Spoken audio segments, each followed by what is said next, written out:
یہ پوچھا کہ آج کل کے حالات کی وجہ سے لوگ گھروں پر باجماعت تراویح پڑھنے کی کوشش کرتے ہیں.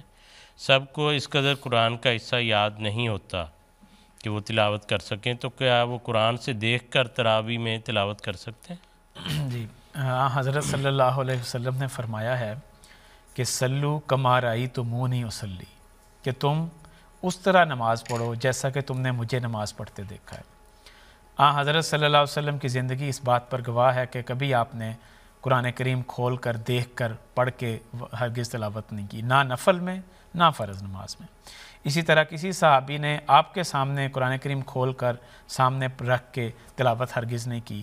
کوئی ایسی مثال نہیں ملتی، بلکہ وہ صحابہ جنہوں نے حضرت صلی اللہ علیہ وسلم کی صحبت اٹھائی، وہ صحابہ جن کو حضرت صلی اللہ علیہ وسلم کا قرب نصیب ہوا، ان میں سے حضرت عمر رضی اللہ تعالیٰ عنہ جو بعد میں دوسرے خلیفہ بھی بنے، وہ ان کے بارے میں حضرت ابن عباس رضی اللہ تعالیٰ عنہ بیان کرتے ہیں کہ نہانا امیر المؤمنین، اس وقت خلیفہ بن چکے تھے، نہانا امیر المؤمنین عمر ان ام الناس فی المصحف، کہ حضرت عمر رضی اللہ تعالیٰ عنہ امیر المومنین نے ہمیں اس بات سے منع فرمایا کہ ہم لوگوں کو مصحف سے دیکھ کر ان کی امامت کروائیں.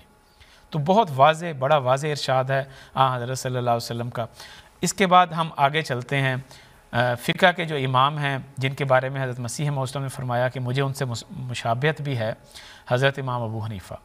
ان کا فیصلہ یہ ہے کہ لو قرأ فی صلاتہ من المصحف بطلت صلاتہ، کہ اگر کوئی شخص مصحف سے قرآن کریم سے دیکھ کر تلاوت کرے گا تو اس کی نماز قائم نہیں رہے گی، نماز اس کی برقرار نہیں رہے گی.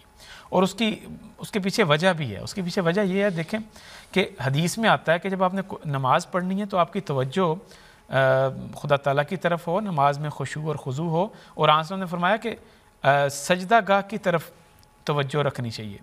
اب جو شخص قرآن کریم سے دیکھ کر پڑھے گا اس کی توجہ سجدہ گاہ کی طرف تو رہے گی نہیں، اور خدا تعالیٰ کی طرف سے بھی ہٹ جائے گی.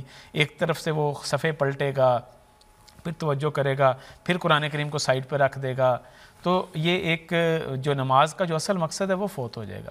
اسی طرح حضرت مسیح موعود وسلم کے دور میں یہ سوال آج کا نہیں ہے، بڑے عرصے سے یہ سوال ہوتا رہا، اور جماعت احمدیہ مختلف مواقع پر اس کا جواب بھی عنایت کرتی رہی.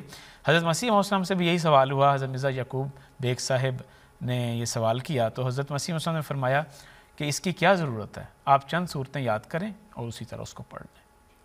پھر یہ سوال حضرت خلیفۃ المسیح ثالث رضی اللہ تعالیٰ عنہ کے رحم اللہ کے زمانے میں ہوا، تو اس وقت حضور نے یہی فرمایا کہ نفل میں بھی اس کے پڑھنے کی اجازت نہیں، اور فرمایا کہ اس طرح حفظ کی جو ترغیب ہے وہ نہیں ہوگی، لوگ اس پر اکتفا کر لیں گے. حضرت خلیفۃ مسیح رابع رحمہ اللہ تعالیٰ کے دور میں پھر یہ سوال ہوا. حضرت خلیفۃ مسیح رابع رحمہ اللہ تعالیٰ نے فرمایا میرا موقف تو وہی ہے جو کہ حضرت امام ابو حنیفہ کا موقف ہے. البتہ ایک صورت جس کی اجازت دی جا سکتی ہے وہ یہ ہے کہ وہ شخص جس نے لقمہ دینا ہے وہ نماز میں شامل نہ ہو، بلکہ وہ سائیڈ پر بیٹھ جائے اور نماز کا حصہ نہ بنے، تو وہ پھر لقمہ دے سکتا ہے، بطور سامع کے سن بھی سکتا ہے. اور حضرت خلیفۃ المسیح خامس اید اللہ تعالیٰ بن عزیز کی طرف سے بھی اس کے مطابق ہی حضور کا ارشاد بھی ہے. حضرت خلیفۃ المسیح ثانی کے حوالے سے حضور نے فرمایا کہ اگر یہ انتظام کیا جائے کہ تراویح میں ایک شخص نہ بیٹھ کر ساری تراویح میں سنتا رہے، بلکہ مختلف اشخاص آتے رہیں اور لیکن وہ نماز میں نہ پڑھیں، تو وہ نماز بھی پڑھ لیں گے. ایک شخص پہلے وہ ڈیوٹی دے کہ قرآن سنتا رہے اور اس کے بعد دوسرا شخص آ جائے اور وہ نماز پڑھ لے. تو اس طرح یہ انتظام ایک اچھا انتظام ہے، اس کی اجازت دی جا سکتی ہے. اور اس کی مثال یہ ملتی ہے کہ حضرت عثمان رضی اللہ تعالیٰ عنہ، حضرت عثمان غنی رضی اللہ تعالیٰ عنہ، جب وہ اکیلے نماز پڑھتے تھے تو ان کے بارے میں آتا ہے کہ ایک شخص آپ کے ساتھ بیٹھ جایا کرتا تھا، اور جہاں کہیں وہ قرآن کریم بھولتے تھے وہ لقمہ دے دیا کرتا تھا. جزاک اللہ.